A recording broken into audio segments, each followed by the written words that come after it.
Bom dia a todos vocês, pedindo a Jesus que os abençoe abundantemente juntamente de seus familiares e amigos. Pedindo também a sabedoria do Pai para entender e explicar a palavra de Deus corretamente. Hoje nós vamos começar Gênesis 38, que é um capítulo que parece um pouco estranho para nós no mundo de hoje, mas é importante a gente entender porque a gente vai saber como é que Deus cuidava do seu povo desde o começo até os dias de hoje. O título é O que é casamento levirato? Você sabe o que é isso?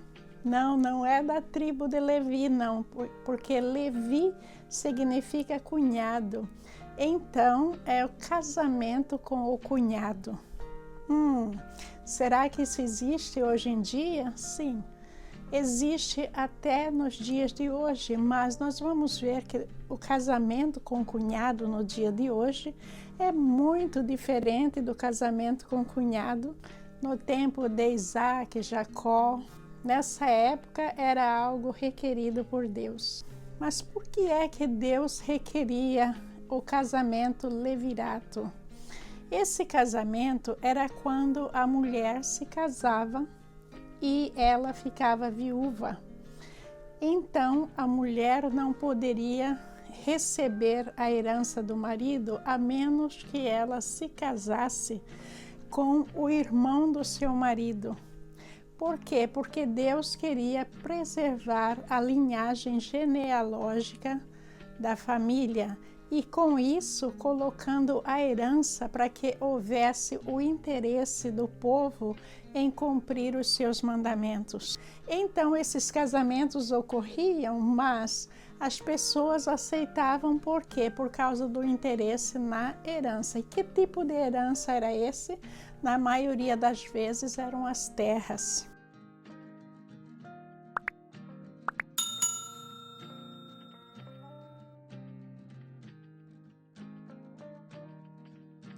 E por falar em linhagem genealógica, vocês viram no capítulo anterior que os irmãos venderam José como escravo para o Egito. Mas José era aquele que foi escolhido a ter direito da primogenitura. Então, agora, os irmãos, mentindo para o pai que José estava morto, entre si eles teriam que eleger alguém com esse direito para ficar no lugar de José. Mas antes de eu contar a história, vamos primeiro à palavra de Deus. Leitura de Gênesis capítulo 34, versículos de 1 a 14. Por essa época, Judá deixou seus irmãos e passou a viver na casa de um homem de Adulão, chamado Ira. Ali, Judá encontrou a filha de um cananeu chamado Suá e casou-se com ela. Ele a possuiu. Ela engravidou e deu à luz um filho, ao qual ele deu o nome de Tornou a engravidar, teve um filho e deu-lhe o nome de Onã. Quando estava em Quezibe, ela teve ainda outro filho e chamou-o Selá.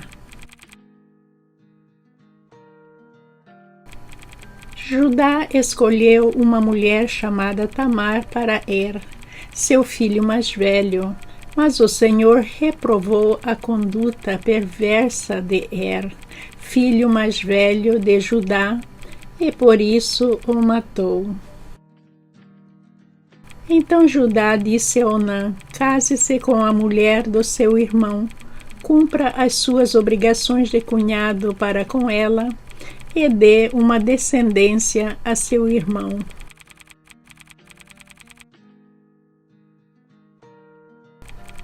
Mas Onã sabia que a descendência não seria sua. Assim, toda vez que possuía a mulher do seu irmão, derramava o sêmen no chão para evitar que seu irmão tivesse descendência. O Senhor reprovou o que ele fazia e por isso o matou também. Disse então Judá à sua nora Tamar: more como viúva na casa de seu pai, até que o meu filho Selá cresça, porque temia que ele viesse a morrer, como os seus irmãos. Assim, Tamar foi morar na casa do pai. Tempos depois morreu a mulher de Judá, filha de Suá. Passado o luto, Judá foi ver os tosquiadores do seu rebanho em Timná, com o seu amigo Ira, o adulamita. Quando foi dito a Tamar, seu sogro está a caminho de Timná para tosquear suas ovelhas. Ela trocou suas roupas de viúva, cobriu-se com um véu para se disfarçar e foi sentar-se à entrada de Enaim, que fica no caminho de Timná. Ela fez isso porque viu que, embora Selá já fosse crescido, ela não lhe tinha sido dada em casamento. Nessa história, nós vamos aprender sobre Judá. Judá se casou com uma mulher cananeia. Para começar, ele não poderia ter feito isso, porque Deus, desde o começo, disse que os descendentes de Abraão não deveriam se casar com mulheres cananeias. Vocês se lembram disso? Pois é, Judá estava fazendo algo oposto. Ele estava se rebelando contra as ordens de Deus, se casando com essa mulher cananeia que é filha de Suá. Judá era provavelmente o filho mais cotado. Os outros irmãos, um estava envolvido no incesto e os outros mais diretamente ligados com a deportação de José como escravo para o Egito. Então, entre eles, eu acho que a melhor opção ali seria Judá. Mas veja que agora Judá se casou com uma mulher cananeia e ele teve 3 filhos que se chamavam Onã e Selá. Então, isso colocava Judá fora da herança abraâmica. Veja que a herança abraâmica não podia ter ninguém casado com mulher cananeia. Mas isso também vai nos mostrar o caráter de Judá. E essa rejeição de Deus parece que tem algo a ver com o caráter das pessoas também. Porque ele não está se preocupando nem um pouquinho em obedecer a Deus. Eles estavam cometendo crimes, um pecado após o outro, não se importando com as consequências. Judá vai escolher uma mulher para o seu filho mais velho, e essa mulher era Tamar. Não sei se vocês notaram, desde o começo, a história de Lia, de Raquel, e agora Tamar, nenhuma das mulheres, elas têm fala em querer ou não querer se casar, como nós mulheres hoje em dia temos. A mulher naquela época, ela era totalmente submissa ao pai e ao marido. Por quê? Porque elas não tinham como sobreviver. Então, elas dependiam deles para comida, para alojamento e para tudo mais. Havia essa lei para manter o casamento sempre dentro da família, que é para manter essa linhagem genealógica. Está dizendo na palavra de Deus que o Senhor reprovou a conduta perversa de filho mais velho de Judá, e por isso o matou. Mas não está declarando o porquê, que conduta perversa foi essa. Em seguida, Judá vai fazer com que o seu segundo filho se case com Tamar. Mas o que aconteceu é que o filho, ele se casou e ele queria ter sexo com ela, mas ele não queria ter filho com Tamar. Então Deus também o matou. Por que é que Deus o matou? Aqui a gente vê o motivo, é porque ele só estava casado com Tamar por interesse. Interesse nas propriedades do irmão, que era de direito de Tamar, e através do casamento seria deles, de acordo com a lei daquela época. Mas que lei é essa? Eu vou colocar aí para vocês em seguida só um trechinho dessa lei que é da época de Moisés, está em Deuteronômio. Então vejam a seguir. Se dois irmãos estiverem morando juntos na mesma propriedade e um deles morrer sem deixar filhos, a viúva não se casará com alguém de fora da família. O irmão de seu marido se casará com ela, e eles terão relações sexuais. Desse modo, ele cumprirá os deveres de cunhado. Deuteronômio 25, versículos. Em seguida, nós vemos que com Onã morto, o segundo filho que Deus tinha matado, Judá começou a se preocupar, porque agora Tamar teria que se casar com o terceiro filho dele, e daí ele não teria nenhum outro mais filho. E ele ficou com muito medo de Deus matá-lo também. Então ele deu uma desculpa para Tamar, disse para Tamar que aguardasse na casa do seu pai, para que o filho crescesse e tivesse mais idade para se casar com ela. Mas tudo isso era enganação de Judá. Na realidade, ele não queria que Tamar se casasse com o último filho dele por causa do medo dele ser morto. Mas Tamar, ficando na casa do seu pai, significa que ela não receberia os direitos de herança do seu marido.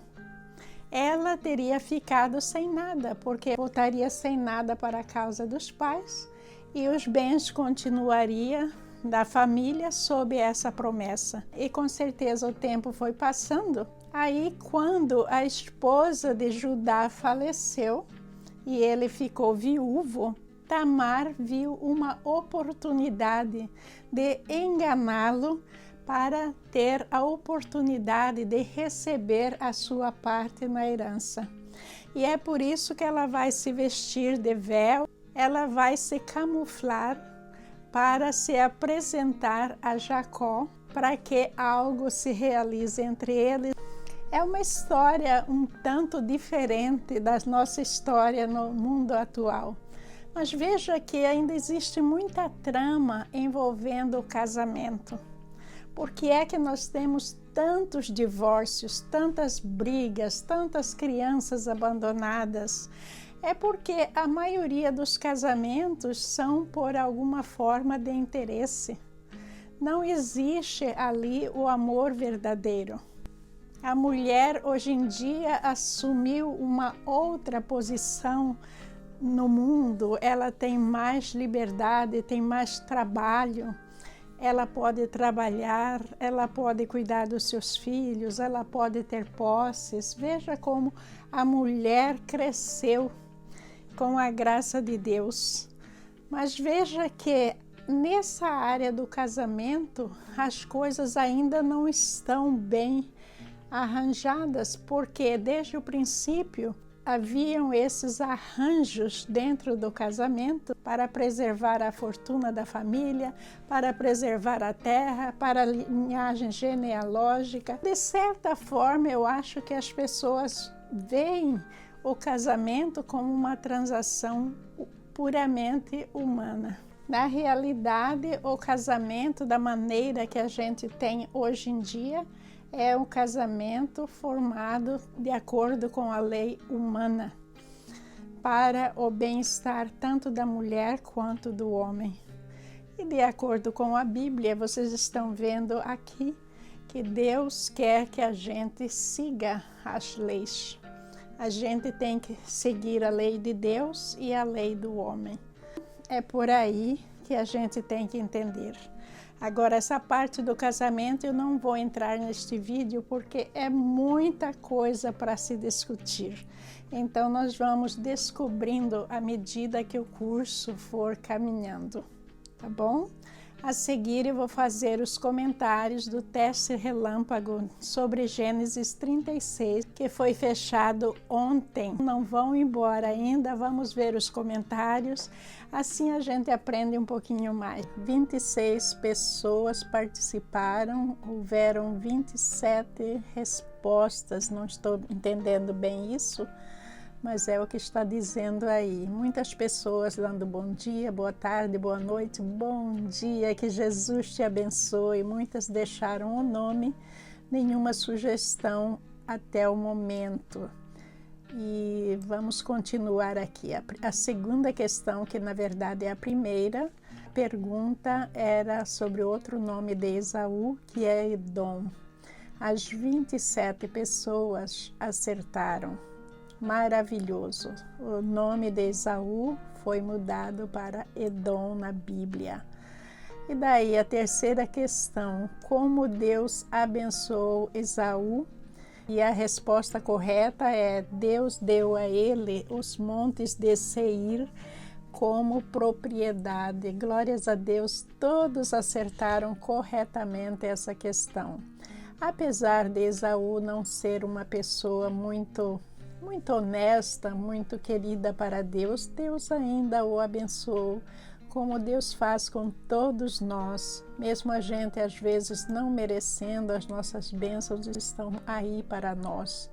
A gente tem o dia lindo, maravilhoso, a gente tem o ar que respira, a gente nasceu, a gente tem a vida, são tantas bênçãos, e não importa se a pessoa é boa ou má, elas sempre têm essas bênçãos.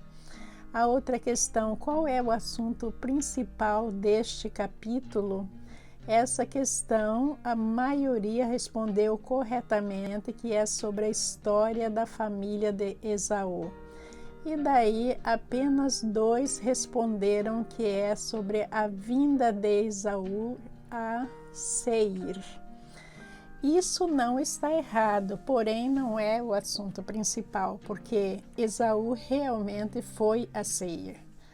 Mas o assunto principal que está focalizando na história é sobre a família de Esaú. Aí a outra questão, qual é a mais importante parte da Bíblia? A maioria das pessoas responderam que toda a Bíblia é importante porque foi inspirada por Deus, e apenas 3 pessoas responderam o Novo Testamento. As pessoas que responderam o Novo Testamento estão agindo pelo coração, que Jesus veio no Novo Testamento, e a maioria das pessoas acha mais fácil de ler, porque Jesus deu explicação pessoal, em pessoa aqui, de tudo, de todas as leis de Deus. Ele veio e ele não modificou, mas ele complementou, ele esclareceu muita coisa. Ela está errada pelo fato de que toda a Bíblia ela é inspiração divina, não importa qual é a ocasião, se as pessoas estavam certas ou erradas, que todas as histórias da Bíblia elas foram colocadas lá para nos capacitar, a nos tornar melhor, a gente pregar a palavra de Deus, a gente mudar o nosso estilo de vida e principalmente voltar para Deus. E a questão 6, como Deus usa a Bíblia? Vamos ver que 21 pessoas responderam corretamente para preparar e capacitar o seu povo. E apenas 6 pessoas responderam para apoiar as igrejas. Para responder corretamente essa questão, nós temos que pensar que a igreja não existe sem o povo. Uma pessoa vai, constrói um prédio e diz: aqui é uma igreja. Mas se não tiver adeptos, se não tiver uma segunda pessoa para ir lá, para seguir, para formar essa igreja, ela não é igreja. Então, a palavra de Deus, ela capacita o povo e o povo forma a igreja. A questão 7, quem são os descendentes de Esaú? Esaú, se nós lembrarmos, ele mudou o nome para Edom e ele fundou a tribo dos Edomitas. Então, Esaú, Edom, Edomitas, para a gente recordar. A questão 8, qual é a probabilidade de você ler a Bíblia diariamente e clicar no número correspondente à sua probabilidade de 1 a 10? Então, nós vamos ver que teve respostas variadas. Muitas pessoas clicaram em 10, significa que elas leem a Bíblia todos os dias. Outras, você vê 5, deve ser um dia sim, um dia não. 7, 8 está muito bom. E vejo que uma pessoa foi muito honesta, disse que não lê a Bíblia diariamente. É muito bom a gente usar da honestidade, porque Deus sabe exatamente aquilo que a gente está fazendo, não é? A prioridade é Deus. Mas o que eu queria dizer para vocês é que o estudo da Bíblia é algo essencial em nossas vidas. É a Bíblia, gente, que nos alimenta espiritualmente. Vocês nem imaginam o quanto a nossa vida muda quando a gente lê a Bíblia diariamente. Lê em nossa casa, principalmente em voz alta, que é para afastar todas as coisas negativas que podem vir para nos atrapalhar, para nos trazer infelicidade. A palavra de Deus, ela vai abrir conhecimento em nossos corações e a gente começa a transformar as nossas vidas sempre para o melhor, nos voltando mais para Deus. E Deus começa a chegar mais perto de nós, porque sem a leitura da Bíblia, nós, de certa forma, estamos distanciando de Deus, porque quem não lê a Bíblia tende a não estar conectado 100% com Deus através da palavra. A próxima questão, Ada, Olibama e Basemate eram esposas de Esaú. A resposta correta é sim.